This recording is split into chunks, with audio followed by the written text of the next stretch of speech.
நம்ம remake rights வாங்கினா பண்ணலாம் சார், விஜய் பண்ணலாம் நல்லா இருக்கும். உள்ள இறங்கினதுலேருந்து பிச்சு உதறாரு அவர். அதான் நான் சொன்னேன், தைப்பூசம் இல்லை அப்படின்வாரு.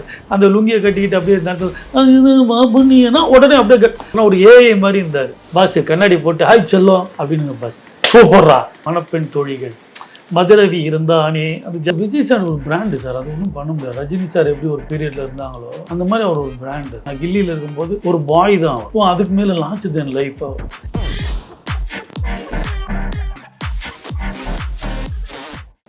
Hello and welcome to The Hindu.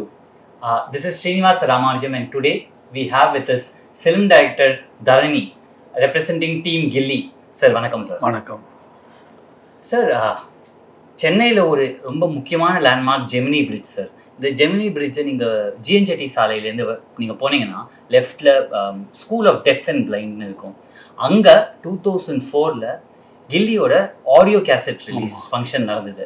அதுக்கு நான் வந்திருந்தேன், எனக்கு இன்னும் ஞாபகம் இருக்குது. உங்ககிட்ட இதே மாதிரி நம்ம ஒரு இன்டராக்ஷன் பண்ணோம் பிஃபோர் கில்லி. 20 years later இப்போது 2024 இதே மாதிரி ஒரு interaction about the same film அப்படின்னு நினச்சா it feels very surreal for me, but it also feels very special. What are your thoughts, sir? எனக்குமே ஒன்றும் புரியல. ஃபஸ்ட்டு அனைத்து பத்திரிகையாளர்களுக்கும் ஊடகங்களுக்கும் மீடியாக்களுக்கும் நான் எவ்வளோ பெரிய நன்றி சொல்லணுன்னே தெரியல. ஏன்னா இத்தனை வருஷங்களாக I think 94 N carrier start ஆச்சு. இத்தனை வருஷங்களாக அவங்க உறுதுணையாக என் கூட இருந்து இவ்வளோ தூரம் இந்த கில்லி ரிலீஸ் வரையும் தூக்கிட்டு வந்து விட்டதுக்கு ஃபஸ்ட்டு உங்கள் சார்பாக நான் நன்றி சொல்லிக்கிறேன். அண்டு இது நான் ஃபஸ்ட்டு ரிலீஸ் ஆகும்போது நான் எதுவும் எதிர்பார்க்கல. நான் என்னத்துக்கு இதுனா ஒரு நாள் ஒரு ரஹ்மான் ஷோ மாதிரி, ஒரு வித்யாசாகர் ஷோ மாதிரி தான் இருக்க போகுது. பட் இது இப்படி ஒரு ஷேப் ஆகுன்றது நான் எக்ஸ்பெக்ட் பண்ணவே இல்லை. ஃபஸ்ட்டு டே நம்பலை, செகண்ட் டே நம்பலை. அப்புறம் பார்த்தா இது யூனிவர்சலாக ஒரே ரியாக்ஷன் ஃபார் எல்லா காமெடி சீன் ஆகட்டும், எல்லா சாங்ஸ் ஆகட்டும், அவங்க வைப் பண்ணுறதாகட்டும், அந்த டைலாக் வரத்துக்கு முன்னாடி அவங்க சொல்கிறதாகட்டும், இது எல்லாமே பார்க்கும்போது ஒரு ஷாக்கிங் எக்ஸ்பீரியன்ஸ். ஆனால் என்னடா இது ஒரு 20 years பேக் படத்தை பார்க்கும்போது ஒரு வார்த்தை சொல்கிறாங்க, it is still in today's times. அதே மாதிரி பசங்கள்லாம் நிறைய பேர் அந்த தேட்டரில் பார்ப்போம். நான் போகக்கூட இல்லை தேட்ரு. ஒரு நாள் ஜென்ரலாக சரி 2வது சண்டே போய் பார்த்தலாம், உண்மையாக இது பொய்யானே தெரியல. அப்போ போய் பார்க்கும்போது ஒரு சில்ட்ரன்லாம் உட்காண்ட்ருக்காங்க. அவங்க முத்துப்பாண்டி அந்த வேனில் இறங்குறாரு. அப்போ பார்த்துட்டு ஹே முத்துப்பாண்டி வந்துட்டான் ஜாகிரதான்னு. இன்னும் முத்துப்பாண்டி வந்துட்டா ஜாகிரதையாக இத்தனை பேர் வைப் பண்ணுறாங்க. இன்டர்வலில் அந்த ஒரு 7-8 years ஒரு பாப்பா அதுக்கிட்ட என்னம்மா முத்துப்பாண்டி வந்துட்டாங்கன்னா அவங்க அம்மா ஓடி வந்தாங்க. சொன்னாங்க, நாங்கள் பார்த்த படங்க, என் பொண்ணை ஃபஸ்ட் டைம் கூப்பிட்டு வந்திருக்கேன். First time. ஆனால் இப்போ இந்த ஜென்ரேஷன் புது படமாக இந்த படத்தை பார்க்குது. எனக்கு உண்மையிலே இது இப்போ எப்படி என்ன அதனால தான் நான் உங்களுக்கு எல்லாம் நன்றின்னு சொல்கிற வார்த்தைகளோட ஆரம்பித்தது. காரணம்னா இத்தனை வருஷமாக இந்த படத்தை நீங்கள் அலைவாக வச்சுருந்துருக்கீங்க. அந்த ரசிகர்களும் இதை அலைவாக பார்த்துட்டு இருந்திருக்காங்க. அதுக்கு கிடைச்ச ஒரு மிகப்பெரிய பரிசு உங்களுக்கும் கடவுளுக்கும் இந்த ரசிகர்களுக்கும் எனக்கால எவ்வளோ இம்மன்ஸாக நன்றி சொன்னாலும் தீராது. Why do you think the film still holds the test of time? So, there are several factors, of course. நீங்களே நிறைய மெமரபிள் ஃபிலிம்ஸ் பண்ணியிருக்கீங்க. பட் கில்லி இஸ் ஆப்வியஸ்லி எனக்கு தெரிஞ்சு உங்களுக்கே அது ரொம்ப ஸ்பெஷலான படமாக இருக்கும். Why do you think despite நிறையா வாட்டி டிவியில் போட்டாங்க, நிறைய பேர் பார்த்துருக்கோம், அப்படி இருந்தும் இப்போவும் இது ஒரு கொண்டாட படமாக இருக்குது, அது ஏன்னு நினைக்கிறீங்க? I think it is an emotion of good boy நினைக்கிறேன். அதாவது ஜென்ரலாக ஒரு லவ் ஸ்டோரியில் ஒரு பையன் லவ் பண்ணுவான், ஒரு பொண்ணை கண்ணியமாக கொண்டு போய் ஒப்படைக்கணும்னு நினைக்கிறான். அப்படின்ற அந்த பாயிண்ட் எனக்கு தெரிஞ்சு இந்த படம் ஆரம்பித்ததா, இதுக்கு முன்னாடி இருக்கா அப்புறம் வந்ததான்னு எனக்கு தெரியல. ஆக்சுவலாக இந்த தாட்டுக்கு நான் ஒரிஜினல் ரைட்டர் குணசேகருக்கு நன்றி சொல்லணும்னு நினைக்கிறேன். வக்குடு அவர் தான் கதை. அண்டு 2வது ஒரு நார்மல் ஃபேமிலியில் நடக்கக்கூடிய ஒரு எமோஷன். ஃபார் எக்ஸாம்பிள் ஒரு சிஸ்டர், ஜென்ரலாக சிஸ்டரோட சண்டை போடுவோம், அந்த மாதிரி ஒரு கேரக்டரைசேஷன். அண்டு ஒரு பையன் வீட்டில் அப்பா அம்மா கிட்ட எப்படி பிஹேவ் பண்ணுவான்றது, ஒரு அப்பா எப்படி ஸ்ட்ரிக்டாக இருப்பார்ன்றது எல்லாமே நம்ம பார்த்த ஒரு வாழ்க்கை. அதோட ரிஃப்ளெக்ஷனாக இருக்கும்போது I think that is still there in the total society. So they are still able to understand that. Beyond all that இன்னைக்கு அந்த ஆக்டர்ஸ் எல்லாமே ஸ்டில் தேர் ரெலவெண்ட். இப்போ விஜய் அவர் அவரோட ஸ்டார்டம் ஆகட்டும், த்ரிஷா போன படத்தில் லியோவில் நடிச்சதாகட்டும், பிரகாஷ் ராஜ் இப்போ அந்த வாரிசு வரையும் விஜயோட நடிச்சிருக்காரு. ம். And Vidyasagar still relevant. இப்போ அவர் ஒரு ஷோ பண்ணால் கூட ம். இந்த சாங்ஸ் எல்லாமே மேசிவ் ஹிட்டு. Yes. ஸோ இந்த ரெலவென்ஸ் தான் இந்த படத்தை வந்து திருப்பி அவங்க கிட்ட போய் சேர்த்துருக்கு. ப்ளஸ் இந்த படத்தை அப்போ பார்த்த ஜென்ரேஷன் இருக்காங்க இல்லையா, அவங்க they want to relive that moment. ம்.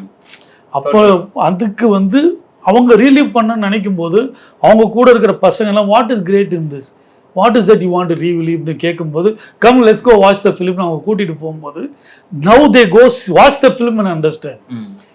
இது உண்மையிலேயே அம்மா சொன்னது கரெக்டு தான், அப்பா சொன்னது கரெக்டு தான், என் பிரதர் சொன்னது கரெக்டு தான். அதே மாதிரி சின்ன பசங்கள்லாம் இந்த அதாவது அதுக்கப்புறம் பிறந்தவங்க நிறைய பேர் அதுக்கப்புறம் பிறந்தோம், டிவியில் தான் பார்த்தோம். So we want experience this vibe. Hmm. இது வந்து தியேட்டரில் அப்போ எப்படி இருந்திருக்கும், we have mist it hmm. அப்படின்னு. இது collection of people who love this film Yeah. In different generation and different categories. Hmm. And இதோட டைமிங் வந்து ரொம்ப கரெக்டான டைமிங் நினைக்கிறேன் ம். Releasing this picture. ஏன்னா ஒரு 20 இயர்ஸு, ரெண்டாவது இது ஒரு ஜான்வரியில் பண்ணலான்ற மாதிரி ஐடியாவில் இருந்தாங்க. பட் அது எல்லாமே புஷ் பண்ணி கரெக்டாக எப்போ 20 இயர்ஸ் பேக் இந்த ஒரு ஏப்ரல் 17 சாட்டர்டேயோ அதே மாதிரி ஏப்ரல் 20 சாட்டர்டே ஒரு ரெலவென்ஸ் இருக்குது. Right, right. Sir, can you take us back to that day when you narrated this one-liner? இது பண்ணலாங்கிற ஐடியாவை ரத்தம் சார் கிட்ட பிச் பண்ணதா இருக்கட்டும், விஜய் சார் கிட்ட பிச் பண்ணதா இருக்கட்டும். Can you tell us about how the project came together in 2004, sir? இது தூளை முடிச்சுட்டு நானும் அசிஸ்டன்ஸ் எல்லாம் இங்கே சாப்பிட்டுட்டு காரில் சுற்றிட்டு இருந்தோம். மத்தியானத்துக்காக ஒரு படம் போகலான்னு போய் பார்க்கும்போது பார்த்தா ஒக்குடு போஸ்டர் ரொம்ப டிஃப்ரெண்ட்டாக இருந்துச்சு. இந்த படம் போகலான்னு ஜெயபிரா அப்போ வந்து ஒரு 25 ஆமாம் கொஞ்ச நாள் ஆயிடுச்சு. அது அப்போது 10 days 15 days கூட மிட்லண்டில் போயிடுச்சு. அப்படியே போய் உட்காந்து பார்த்தோம். பார்த்த உடனே ஓப்பன் பண்ணும்போதே என்னடா இவ்வளோ கிரிப்பாக இருக்குது ஒரு படம். ஃபஸ்ட்டு ஷார்ட்லேயே we got into it. ஆனால் எல்லாம் தனித்தனியாக தான் உட்காந்து பார்த்தோம், அவ்வளோ காலியாக இருந்தது. அது ஒரு ப்ரிவ்யூ மாதிரி தான் கிட்டத்தட்ட. அது அப்படியே பார்த்துட்டு இருக்கும்போது பார்த்தா எனக்கு பக்குன்னு, ஏன்னா கபடி பிளேயராக தனிப்பட்ட கதை ஒன்று வச்சுருக்கு. ஒரு பொண்ணை வந்து லைட் ஹவுஸில் ஒழிச்சு வைக்கிற ஒரு லவ் ஸ்டோரி வச்சுருக்கு. அப்புறம் ஜென்ரலாக இந்த ரோட் மூவிஸ் வந்து அப்போ பெருசாக வராது. பானி அண்ட் கிளைடு, இந்த மாதிரி ஃபேர் கேம், நிறைய படங்கள் இருக்குது. ரோட்லேயே ஆக்ஷன், ஒரு ஆன் த ரன் ஃபிலிம்ஸ், அதுக்கு ஒரு தனி கதை இருக்குது. இது மூணுமே ஒரு படத்தில் இருக்குது. இந்த படத்தை நான் பண்ணலன்னா கூட யாரோ ஒருத்தர் பண்ண தான் போகிறாங்க. அப்போ இந்த படம் பார்க்கும்போது என் கதை வந்து சரி இதை மாற்றலாம் அதை மாற்றலாம், சரி இதுக்கு மேலே அதை ரீப்ளேஸ் பண்ணலாம், ஓகே சார்மினாரா அதுக்கு மேலே லைட் ஹவுஸு அப்படின்னு செட் ஆகிட்டே போகுது கதை. அதுக்கப்புறம் பசங்களோட பேசும்போது என்னடான சார் தெரியா இருக்குது, சூப்பராக இருக்குது படம், நம்ம பண்ணால் நல்லா இருக்கும்னா அன்றைக்கி இவர் எனக்கு 20-18 ஷூட்டிங்கில் இருந்தார். ரத்ன சார் நேராக அங்கே வந்தேன். என்ன சார் என்ன விஷயம் சார், இந்த படம் பார்த்தேன். ஆமாம் நான் பார்க்கல, எல்லோரும் சூப்பராக இருக்குது பேச, நம்ம ரீமேக் ரைட்ஸ் வாங்கினா பண்ணலாம் சார், விஜய் பண்ணால் நல்லாயிருக்கும்.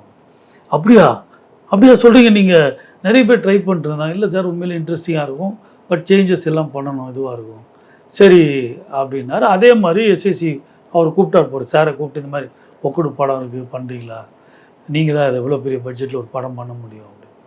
அதை முடிச்சுட்டு அடுத்த நாள் வந்து விஜய் வந்து இவர் ஏதோ பார்த்தேன் டப்பிங் தெரியல போது விஜய் அங்கே வந்து அவரை பார்த்து கேட்டிருக்காரு, இந்த மாதிரி தர்ணி சார் இந்த படத்தை பண்ணுவார் ரீமேக். நேற்று தாங்க அவர் சொன்னார் இந்த படத்தை பண்ணால் நல்லாயிருக்கும்னு, டெஃபினட்டாக இதை பண்ணுவோன்னு. அதுக்கப்புறம் அந்த படத்தை வாங்கினார். வாங்கினப்புறம் நான் என்ன சொன்னேன்னா, நான் கொஞ்சம் டைம் வேணும். என்ன சார் ரைட்ஸ் வாங்கிட்டோம் டைம் வேணுன்றீங்க? இல்லை சார் எல்லோரும் பண்ணணும்னு ஆசையாக இருக்காங்க, நீங்கள் பண்ணலான்னா கூட இதே காசுக்கு விற்றா கூட யாராவது வாங்கிட்டு பண்ண போகிறாங்க, பட் இது பண்ணுறதுக்கு முன்னாடி ரொம்ப கிளாரிட்டியோடு இருந்தால் தான் சார் இந்த படம் சரியாக வரும் அப்படின்ட்டு நான் ஹைதராபாத் போயிட்டேன். கிருஷ்ணவம்சின்னு ஒரு டைரக்டர் இருக்கார், அவரோட அந்தப்புறம் நான் அசிஸ்டண்ட்டாக ஒர்க் பண்ணியிருக்கேன், அவர் என் ஃப்ரெண்டு. ஸோ அங்கே போயிட்டு இந்த படத்தை ஹைதராபாத்தில் பார்த்தோம். ஸோ அங்கே என்ன பிடிச்சது பிடிக்கலலாம் ஸ்டடி பண்ணிவிட்டு குணசேகரை வர சொன்னோம். அவரு கிருஷ்ணவம்சி குணசேகர்லாம் ஒன்றா ராம்கோபாலம் மட்டும் ஒர்க் பண்ணுவோம். ஸோ அவர்கிட்ட போகும்போது நானும் பரதனும் ரைட்டரும். ஸோ போகும்போதே இதெல்லாம் பண்ணலான்னு ஒரு ஐடியாவில் போயிட்டு அவர்கிட்ட சார் நீங்கள் தான் பண்ணுறதா இன்ட்ரெஸ்டாக இருக்கீங்களா தமிழில்? இல்லை நான் மகேஷ் பாபு வச்சு அடுத்த படம் பண்ணுறேன் அர்ஜுன்னு அப்படின்னா, அப்போது நாங்கள் பண்ணலாமா, தாராளமாக பண்ணுங்கன்னா. ஸோ இந்த கரெக்ஷன்ஸ்லாம் பண்ணியிருக்கேன், உங்களுக்கு ஓகே, உங்கள் பேபி தான் எப்படி இருந்தாலும் ரொம்ப நல்லா இருக்குது பண்ணுங்கள் அப்படின்னாரு. அதுக்கப்புறம் ரத்தன் சார்கிட்ட வந்து சொன்னேன் இது பண்ணலாம் சார் அப்படின்போது வித்யாசாகர் படம் பார்த்தாரு, விஜயன் சார் பார்த்தார், மணிராஜ், நம்ம குரூ எல்லாமே பார்த்துட்டு எல்லாருக்குமே ஒரு ஜோஷ் ஆயிடுச்சு இது பண்ணலான்னு. That's how it started. And இதுக்கப்புறம் என்ன ஆச்சுன்னா, விஜய் சார்கிட்ட ஒரு டைம் வாங்க போய் கதை சொல்லலாம்னு சொன்னேன். நாங்கள் ரீமேக்கு கதை சொல்லலாம்னு சொன்னேன். அப்புறம் அவர் விஜய் சார் என்ன கதை சொல்ல வராரா?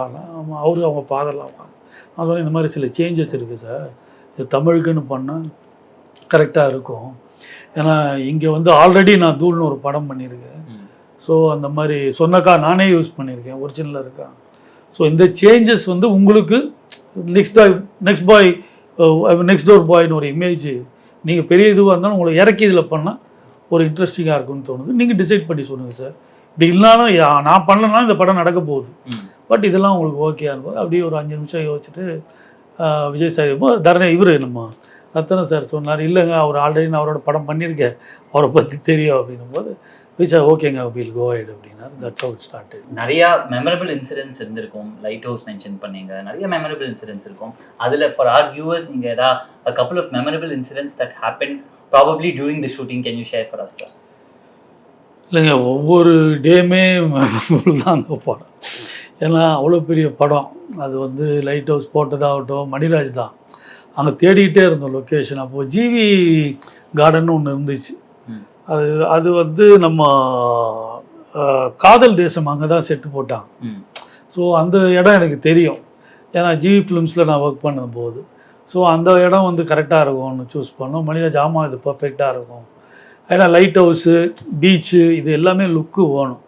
ஆனால் உண்மையிலே சொல்லணும், அந்த பீச்சு மண்ணில் செட்டு போடுறது ரொம்ப கஷ்டம். நார்மல் மண்ணில் நம்ம செட்டு போடலாம், அது வந்து ஸ்கஃபோல்டிங்லாம் போட்டு உண்மையிலே ஒரு ஸ்ட்ரெங்தன் பண்ணி பண்ணணும். அது கரெக்டாக சேலஞ்சாக எடுத்து பண்ண. அப்படி ஆக்சுவலாக அது டயத்துக்குள்ளே கொடுக்கணும். மணிராஜி டயத்துக்குள்ளே செட் ஆகலை, அதனால் சரின்னு சொல்லி இன்டீரியர்லாம் அந்த வீடு இன்டீரியர் வேறு இடம் அதை பண்ணி அதுக்கப்புறம் செட்டுக்கு வந்தோம். ஸோ அந்த மெமரின்னா அந்த செட்டில் ஒவ்வொரு தடவையும் என்னென்னு சொல்கிறதுனே தெரியல. ஏன்னா சேஸ் ஆகட்டும், இப்போ ஃபார் எக்ஸாம்பிள் நம்ம மதுரையில் எடுத்த சீக்வன்ஸ் ஆகட்டும், மதுரையில் வந்து இப்போ பண்ண முடியாது, ரொம்ப கஷ்டம் அப்படின்னு நான் சொன்னேன். ஏங்க ஃபேன்ஸ் எல்லாம் லவ்வபுள், அவங்க பீப்புளெலாம் லவ்வபுள், அவங்களோட சப்போர்ட்டு ப்ளஸ் அங்கே இருக்கிற போலீஸோட சப்போர்ட்டு இது எல்லாமே அவங்கள விளக்கணுன்றது இல்லை. அந்த இடத்த கிளியர் பண்ணோம், நம்ம ஷூட்டிங் ஸ்பேஸுக்கு உண்டான இடம் ப்ரொவைட் பண்ணோம், இன்னும் இதுவாக இருக்கான்னு சொல்லிட்டு. ஸோ ஏர்லியாகவே போயிட்டு விஜய் சார், நான், நம்ம த்ரிஷா எல்லாமே போயிட்டு ஏர்லியர் நைட்டே போயிட்டு நான் போய் ஸ்கவுட் பண்ணி எங்கெல்லாம் பண்ணோம், எதெல்லாம் பண்ணோம், இதெல்லாம் பிளாக் பண்ணுங்க இந்த ரோடு. அன்றைக்கி வேறு சிவராத்திரி. ஸோ ஏர்லி மார்னிங் வந்து கொஞ்சம் இடம் ஃப்ரீயாக இருக்கும். ஸோ அதனால் ஒரு ஏர்லி மார்னிங் போயிட்டு ஒவ்வொரு ஷாட்டாக சேஃப்டியாக எடுத்துக்கிட்டே இருக்கேன். அப்பா இந்த ஷாட் எடுத்தாச்சு, ஓகே முடிச்சிச்சு, இந்த ஷாட்டு இது அப்புறம் மேட்ச் பண்ணிக்கலாம். பட் வந்து அவங்களோட லவ் அந்த பீப்புள் எல்லாமே பார்த்தபோது அவ்வளவு கோஆப்ரேட்டிவாக இருந்தாங்க. மார்னிங் 5:30 ஆரம்பித்த ஷூட்டு மத்தியானம் 3 மணி வரையும் போச்சு. It was not like a gorilla டகாலில் அடித்து போகலான்னு இல்லை, அதே நிதானத்தோட கரெக்டாக we were able to do the whole sequence. அதுதான் எனக்கு ரொம்ப memorable moment.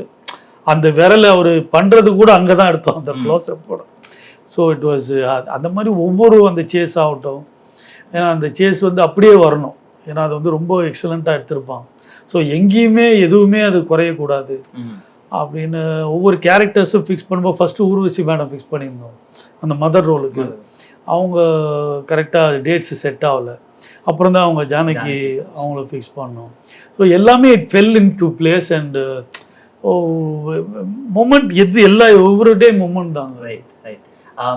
Can you tell us more about the characters of முத்துப்பாண்டியா இருக்கட்டும், தனலட்சுமியாக இருக்கட்டும், அந்த ரைட்டிங்? ஏன்னா விஜயோட கூஃபினஸ், விஜயோட ஹியூமர் சென்ஸ் இந்த படத்தை பற்றி நிறைய பேர் கண்டிப்பாக பேசிப்பாங்க. பட் இந்த 2 கேரக்டர்ஸும் ரொம்ப ரொம்ப ஸ்ட்ராங் கேரக்டர்ஸ். ஃபஸ்ட்டு விஜய் பற்றி ஒரு சொல்லி, ஏன்னா அவருக்கு வந்து இது வரையும் இவ்வளோ தூரம் எக்ஸ்டென்சிவாக உள்ளே பூந்து அவர் காமெடி பண்ணது கிடையாது. கரெக்ட். அப்படி ஒரு மேலாக தான் இருப்பார். ஸோ இதில் வந்து அவர்கிட்ட இருக்கிற அந்த காமெடி எலிமெண்ட் வந்தே தீரணும்னு ஒரு ரொம்ப ஸ்ட்ராங்காக பரதநாட்டம் பாபு சிவன் இல்லை, Vettaikaran director, he also work with me, Santhakumar எல்லாமே ஒர்க் பண்ண, ஜவஹர், வித்யா ரெட்டி, இந்த மாதிரி ஒரு டீமே, நாகேந்திரன், சூர்யா, இவனுக்கு யார் பேர் விட்டாலும் திட்டுவாங்க நாளைக்கு. ஸோ இவனுக்கு எல்லாமே டீமாக ஒர்க் பண்ணும்போது அவ்வளோ ஒரு எனர்ஜெட்டிக்காக இந்த படத்தை வந்து எல்லாமே towards the film. So Vijay இப்படி இருந்தால் நல்லாயிருக்கும், அது இருந்தால் நல்லாயிருக்கும், இது இருந்தால் நல்லாயிருக்கும் போது அவர்கிட்ட நான் நடித்து காட்டுவேன். ஃபுல் ஆஷிஷ் ஆகட்டும் எல்லாமே பெர்ஃபார்ம் பண்ணி ஃபஸ்ட்டு டே அப்படி பர்ஃபார்ம் பண்ணும்போது அப்படி பார்த்தப்பா நீ கம்ஃபர்டபுள் தானே, இல்லை எனக்கு ஓகே அப்படின்னு உள்ளே இறங்கினதுலேருந்து பிச்சு உதறாரு அவர். அது இது தானே, இல்லை அதான் நான் சொன்னேன், அதெல்லாம் டக்குன்னு பிடிச்சிக்கிட்டு வந்துட்டே இருப்பார். தைப்பூசம் இல்லை அப்படின்வார், டப்பு அந்த லுங்கியை கட்டிக்கிட்டு அப்படியே நேரத்தில் உடனே அப்படியே அவர் வந்து ஒரு அப்படி என்ன சொல்கிறேன்னா ஒரு ஏஐ மாதிரி இருந்தார். நம்ம என்ன சொன்னாலும் டபால்னு அவர்கிட்ட இருந்து அப்படியே வரும். கப்புன்னு அப்படியே கிளாப்ஸ். ஏன்னா நான் அந்த ஃபுல் சீன் போனேன். விடின் கட். ஆஷிஷ் வித்யார்த்தி ஆகட்டும், அந்த பொண்ணாகட்டும், ஜானகி மேடம். ஏன்னா அப்போ 400 feet தான் ஃபிலிமில் தான் அதை ஷூட் போடணும். இப்போனா போயிட்டு ஃபுல் சீன் ஓடும். வாங்க நடிப்போம்னா டைமிங் தடா திடா தடான்னு. இங்கே ஆஷிஷ் வித்யார்த்தி பித்து வரும் அப்படி, அங்கே ஜானகி மேடம், இங்கே அந்த ஜெனிஃபரு. அந்த ஃபேமிலி சீக்வன்ஸே வி டிசைடட் இது வந்து விஜய்க்கு ஒரு வேற ஒரு ஃபீல் அப்படின்னு சொல்லிட்டு. த்ரிஷா பொறுத்தவரை என்னன்னா நிறைய பேர் ட்ரை பண்ணோம். பட் லாஸ்ட்டாக வந்து ரத்தன சார் சொல்லிட்டே இருந்தார், த்ரிஷா நல்லாயிருக்கும் நல்லாயிருக்கும். சரி, நான் அவங்கள லுக் டெஸ்ட் ஒன்று எடுத்தோம். அப்படியே பர்ஃபெக்டாக இருந்தாங்க. அந்த காஸ்டியூம் கிஸ்டியூம்லாம் பார்க்கும்போது ரொம்ப கரெக்டாக. வித்யா ரெட்டின்னு என்னோட ஒர்க் பண்ண அவளும் சொல்லிகிட்டே இருந்தா. ஏன்னா ஃபஸ்ட்டு ஏடி அந்த த்ரிஷா கரெக்டாக இருக்கும். என்ன இல்லை அந்த ஒரு ஃபீலு, அந்த ஒரு எமோஷன், அவளை காப்பாற்றணுன்ற ஒரு எண்ணம் அந்த படத்தில் இருக்கணும்ல, அதுக்கு உண்டான ஒரு இது இருக்குது அப்படின்னு சொல்லிட்டு நான் ஒரு 50 தான் இருந்தேன். அதுக்கப்புறம் அவங்க வந்த அப்புறம் அந்த லுக் டெஸ்ட் எடுத்தோடனே எனக்கு 100% கான்ஃபிடென்ட் ஆயிடுச்சு. அண்டு பிரகாஷ் ராஜ் பொறுத்தவரை அவர் ஃப்ரெண்டு, அவர் நெல்லு ஒரு 20-30 நானும் ராதா போனால் ஒரு க்ளோஸ் ஃப்ரெண்டு. ஸோ இந்த படத்தில் பண்ணும்போது ரொம்ப கம்ஃபர்ட். நானும் அவரும் பண்ணும்போது, டே இங்கே என்னடா சொல்லணும், உள்ளே வரேன், அவன் மேலே நிற்கிறான், பாஸ் கண்ணாடி போட்டு ஹாய் செல்லும் அப்படின்னுங்க பாஸ் போடுறா அப்படின்னாரு. அது போட்டார். அது போட்டோன்னு எங்களுக்கே லாக் ஆகிடுச்சு. இது கரெக்டான வேர்டுடா செட்டுவேஷன் சொல்லி அதை எல்லா இடத்துலையும் ஒரு பஞ்ச் லைனாக. இன்ஃபேக்ட் நீ பார்க்கும்போது அவர் நடந்து வரும்போது க்ரௌடு சொல்லுது ஹாய் செல்லும். அதுக்கு மேலே டப்பிங்கில் இவனுங்கெல்லாம் சேர்ந்து அவர் படிக்கட்டு ஏறும்போது அதில் டப்பிங்கில் போட்ட டைலாக் மணப்பெண் தொழில்கள், மதுரவி இருந்தானே, அந்த ஜவஹர், இந்த குரூப் எல்லாம் பரதன் இவங்களாம் சேர்ந்து அதை ஒரு போட்டு விட்டாங்க. அது இன்னைக்கு அவங்க சொல்லி அது செதறது. இதுக்கு மேலே நீங்கள் கேட்டீங்களா ஃபஸ்ட் டைம் சக்ஸஸுக்கு மீன் மெட்டீரியல் ஒரு பெரிய காரணம் நினைக்கிறேன். ஏன்னா அதை வந்து அவங்க காரப்பொடிலாம் கத்துறாங்க தேட்டரில், வேற ஒரு எமோஷனில் அவங்க கேரி ஆகி போயிட்டே இருந்தாங்க. ஸோ இந்த எல்லா கேரக்டர்ஸுமே I think it fitted like a glove. இப்போ one of the things that everybody is talking about ரீரிலீஸ்னு பார்த்தீங்கன்னா songs are huge hit sir. Of course அப்போவே huge hit. Cassette Ghilli cassette வாங்கி கேட்ட ஞாபகம் நல்லா ஞாபகம் இருக்குது. அண்ட் ரைட்டும் ஆஃப் தி அப்படி போடுறா இருக்கட்டும், அர்ஜுனர் இல்லா இருக்கட்டும், எல்லா பாட்டுமே ரொம்ப ரொம்ப super hit. How was the experience working on the music? You have a long standing equation with Vidyasagar. இந்த படத்துக்கு அது எப்படி டிரான்ஸ்லேட் ஆச்சு சார்? இப்போது வித்யாசாகர் நான் என்னென்னா அவரோட ஃபர்ஸ்ட் ஃபிலிம்லேருந்து எனக்கு தெரியும். நான் அசிஸ்டன்ட் டைரக்டர், ஒரு மியூசிக் டைரக்டர் நிலா பண்ணியில். ஸோ அதனால் வந்து நானும் ஒரு கீபோர்டு வச்சு ஒரு கச்சேரிலாம் முன்ன வாச்சிருந்தேன். ஸோ அதனால் அவங்க ஒரு கனெக்டு. ரெண்டாவது வந்து அவருக்கு எனக்கும் எல்லா கம்போசிங்லேயும் தகராறு தான் வரும். தகராறுலாம் அது ஒரு அன்பான தகராறு. நாங்கள் உட்காந்துன்னு அந்த ஹார்மோனியத்தெல்லாம் ஒன்றும் செட்டே பண்ணோம். அவரே சொல்லியிருப்பார். அவரோட ஒரு டேபிள் இருக்கும், அவங்க வந்து டீயை சாப்பிட்டுட்டு அப்படின்னு, இல்லை பாஸ் இது இல்லை இந்த மெலடி நல்லாயிருக்கும், சொல்கிற பேச்சு கேளு, இல்லை பாஸ் ராதாமோகன்லாம் வருவாங்க, அவங்ககிட்ட கொடுத்தாங்க, விஜிலாம் வருவான், அவெல்லாம் ரசிப்பாங்க, தயவு செஞ்சு ஒரு ரத்தன சார் திட்டுவார். இதுலேயே அவர் கேட்டார், 2 மெலடி பாட்டு வைக்கலாம் சார், தயவு செஞ்சு என்னை விட்டுடுங்க, வேறு ஒரு டெம்ப்ளேட்டை பிடிச்சிட்டேன் இந்த கடைக்கு. ஸோ அந்த ட்ரிப்பில் போகும்போது அது இறங்கிடக்கூடாது சார் அப்படின்னு. ஏன்னா அவங்க வந்து இந்த ஷல்லல்லா சாங் இருக்கு இல்லையா, அவங்க ஒரிஜினல் போட்டது தான் கிளைமேக்ஸில் ரிப்பீட் பண்ணியிருப்பாங்க டூயட்டாக. அதெல்லாம் நம்ம எங்கே தாங்கிறது? அதனால் அந்த பீரியடில் வந்து, ஏன்னா அந்த படத்துக்கு அது பர்ஃபெக்ட். ஒரு குணசேகர் எடுத்ததாகட்டும், Manish Sharma excellent background score, excellent songs. அந்த படமே வந்து அவங்களோட எப்பிக். அதை டச் பண்ணுறதே கஷ்டம், ரொம்ப ரொம்ப ரிஸ்க். நான் எடுத்தது மிகப்பெரிய ரிஸ்க். ஏன்னா இன்றைக்கி கூட மனுஷரை பார்த்தா கை காலெலாம் ஆடும். எப்போ எங்கன்னா தோற்றுருந்தா அவர் என்னடா சொல்லிப்பா. அவரும் குட் ஃப்ரெண்டு, அவர் அப்போலேருந்து நல்லா தெரியும் அவர். அது மாதிரி இருக்கும்போது இந்த படத்துக்கு என்ன தேவை? இட்ஸ் நாட் அபவுட் அது நல்லா இல்லை இது நல்லா இருக்குதுன்னு இல்லை. இந்த படம், இந்த கேரக்டரைசேஷன், இந்த படத்தோட மூவ்மெண்ட்டுக்கு சிலது தேவைப்படுது, இந்த ஸ்பீடுக்கு சிலது தேவைப்படுது. அதை ஃபிட்டின் பண்ணால் தான் அது ஒரு கரெக்டான இடம் போய் சேரும். ஸோ இந்த சாங்ஸ் எல்லாம் பண்ணும்போதுமே வித்யாசாகர் சரி இதுவும் ஃபாஸ்ட்டாக, இதுவும் ஃபாஸ்ட்டாக, இதுவும் வேணுமா, சரி வச்சு தொலைன்ற மாதிரி அவர் போடும்போது அப்படி போடாகட்டும், அதுவும் ஆகட்டும், ஒரு அப்படி போடலாம் வந்து அர்ஜுனர் வில் ஆகட்டும், எல்லாமே ஒவ்வொரு இதுக்கும். ரெண்டாவது நானும் வித்தியாசம் ஒர்க் பண்ணேன். எல்லாமே ஒரு டியூன் தான். ஒரு 10 டியூன் போட்டு செலக்ட் பண்ணுறது, அப்புறம் ரெஃபரன்ஸ் சொல்கிறது, அது எதுவுமே எங்கள் 2 பேருக்குள்ளே இருக்காது. என்ன நான் பண்ணலாம், இப்படி இப்படி போடலாண்ணா, அப்படி போடலாண்ணா, இப்படின்னா முடிஞ்சு போட்டு பாட்டு. ஓகே, அந்த மாதிரி ஒரு க்ளீன் ஒரு செட்டப்பாக இருக்கும். ஸோ அதனால் அந்த படத்தில் வந்து எல்லாமே லவ் பண்ணி செஞ்சது. மோர் தென் வந்து ஒரு ஷோ ஷாட்னு அதில் இருக்கும். ஷோ ஷாட்ன்றது ஆணவம் இல்லை. அந்த ஷோ ஷாட்னது நான் கில்லி தட்டி அடிக்கிறதுன்னு போட்டால் அது சொல்லிடுச்சு, கிளி ஆகிடுச்சு. ஸோ பட் இது எல்லாமே லவ் பண்ணி அந்த படத்தில் ஒர்க் பண்ணோம். எங்கேயுமே வந்து இது வந்து கரெக்டாக பண்ணணும், இது சரியாக பண்ணணும், ஒரு மிகப்பெரிய ரெஸ்பான்சிபிலிட்டி இருந்துச்சு. அது எல்லாருக்குமே இருந்துச்சு. என்னோடய அசிஸ்டன்ஸ் ஆகட்டும், கோபி சாருக்கு ஆகட்டும், பரதனுக்கு ஆகட்டும், பாபு சிவனுக்கு ஆகட்டும், சாந்தாவுக்கு ஆகட்டும், அண்டு வித்யா ரெட்டிக்கு ஆகட்டும், அவன் நாகேந்திரனுக்கு ஆகட்டும், சூர்யாவுக்கு ஆகட்டும், எல்லாம் அந்த குரூப். ஜெயபாலன் சார் அவர் தான் கோ டைரக்டர், அவனும் இஸ் நோ மோர்.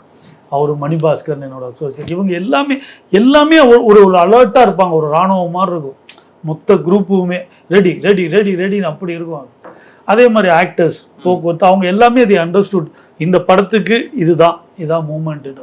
2004 ரிலீஸ்க்கு அப்புறம் அப்போவே அது பெரிய ஹிட்டு, இப்போவும் பெரிய ஹிட், இது அப்புறம் வரலாம். பட் அந்த ஹிட்டுக்கு அப்புறம் உங்கள் லைஃப் எப்படி மாறிடுது சார்? எனக்கு ஒன்றுமே மாறல பாஸ். இதே மாதிரி தான் சுற்றிட்டு இருக்கோம். ஒன்றும் பெருசாக மாறல. நமக்கு புரியல அது அவ்வளோ பெரிய ஹிட்டா என்ன எது, நெக்ஸ்ட் வேலைக்கு போயிட்டோம், அவ்வளோதான். சார் இப்போ விஜய் பற்றி நீங்கள் பேசுனீங்க, ஹியூமர் எலிமெண்ட் பற்றி. இப்போ விஜய் சாரோட ஸ்டார்டம் நிறையா வளர்ந்துருக்கு. Of course Ghilli is a turning பாயிண்ட்னு சொல்லலாம். ஏன்னா it still remains is one of his most celebrated films. அப்போலேருந்து இப்போ நிறையா படிகள் வந்துட்டாரு. இப்போ அஃப்கோர்ஸ் GO80 கோட்டுன்னு பண்ணுறீங்க. இப்போ வர படங்களுக்கு உங்களோட எக்ஸ்பெக்டேஷன்ஸ் என்ன சார் விஜய் சார் படத்தில்? இல்லை சார், விஜய் சார் ஒரு பிராண்டு சார், அது ஒன்றும் பண்ண முடியாது. ரஜினி சார் எப்படி ஒரு பீரியடில் இருந்தாங்களோ அந்த மாதிரி அவர் ஒரு பிராண்ட். அது அவர் வந்து சில விஷயங்கள் அவர்கிட்ட ஃபேன்ஸ் தெளிவாக எக்ஸ்பெக்ட் பண்ணுறாங்க. ஸோ அந்த எக்ஸ்பெக்டேஷனை நம்ம பூர்த்தி பண்ணுறது பெரிய வேலையாக இருக்குது. முன்னவாது நம்ம வந்து அவருக்கு மேலே எக்ஸ்பெக்டேஷனாக கில்லியில் இருக்கும்போது ஒரு பாய் தான் அவர். இப்போ அதுக்கு மேலே லான்ச் தென் லைஃப் அவர். இப்போ அவர்கிட்ட நம்ம கதை பண்ணும்போதும் செய்யும்போது நமக்கு வந்து ரெஸ்பான்சிபிலிட்டி கூடுதலாக இருக்குது. அதனால் நம்ம அவரை ரொம்ப கரெக்டாக ஹேண்டில் பண்ணி இப்போ கொண்டு போய் சேர்க்கணும். அந்த கமர்ஷியல் சினிமாங்கிற ஒரு மீனிங்கு அப்போலேருந்து இப்போ நிறையா மாறி இருக்குல்ல sir. So how does Dharani, who was a super hit director in the 2000s, how does E C current day commercial cinema sir? இல்லைங்க, அது ஒவ்வொரு தடவை ஒரு ட்ரெண்டு மாறுங்க. இப்போது காதல் கோட்டைன்னு வந்தப்போ ஒரு ட்ரெண்ட் இருக்கும். அப்புறம் நான் தில் தூள் கில்லி பண்ணும்போது எல்லாம் அந்த ஒரு சிமிலாரிட்டியில் படம் வரும். ஒவ்வொரு ஸ்டேஜில் வந்து ஒவ்வொரு சிமிலாரிட்டியில் போயிட்டே இருக்கும். Probably this is the success formula அப்படின்னு அங்கே என்ன பண்ணுறாங்க ஏது பண்ணுறாங்க. இப்போது ஃபார் எக்ஸாம்பிள் வந்து நீங்கள் கேட்டீங்க, இப்போ அப்போ இருந்த கில்லி என்ன, இப்போ இருந்த கில்லி இப்போ ஸ்டில் ரெலவெண்ட்டாக இருக்கும்போது தான் எனக்கு வந்து இப்போ I am able to understand இது என்ன, what is that they're looking for. They're looking for a pure entertainment. So இந்த சர்க்கிள் திருப்பி வரும். So it keeps changing. இதுதான் ஒரு வேவ்னு நம்ம சொல்ல முடியாது. அந்த காலத்தில் படம் தப்பு, இந்த காலத்தில் தான் ரைட்டு அப்படிங்கிறது. It keeps changing. Super sir. I'll end with this. Can we see a Gilly 2 at some point of time? Can we see a reunion?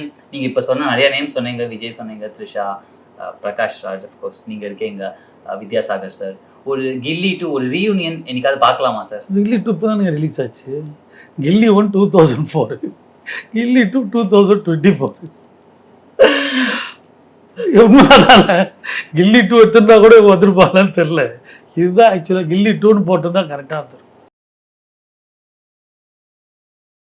அந்த இடத்துல செட்டு போடணும் ஒரு லைட் ஹவுஸு, அந்த ட்ரிப்ளிகேன் ஒட்டி மொட்டை மாடி அப்படின்றது வந்து அது கன்சீவ் பண்ண டைரக்டர் தான் முக்கியமான காரணம். அதுக்கப்புறம் அதை வந்து எக்ஸிக்யூட் பண்ணி கொடுத்த வந்து ஆர்ட் டைரக்டர் மணிராஜ், அவர் தான் எங்களுக்கு தில்லிலேருந்து எங்கள் டீம். அவர் அது மாதிரி ப்ரொடியூசரும் செலவு பார்க்காம ஒரு 2 மாதம் செட்டு போட்டோம். 7.5 ஏக்கர் செட் ஏரியா மாத்திரம், அந்த லைட் ஹவுஸ் இருக்கிற ஏரியா இதெல்லாம் சேர்த்து பார்த்திங்கன்னா அவ்வளோ மேசிவ் செட்டு வந்து இங்கே இது வரைக்கும் போட்டதே கிடையாது.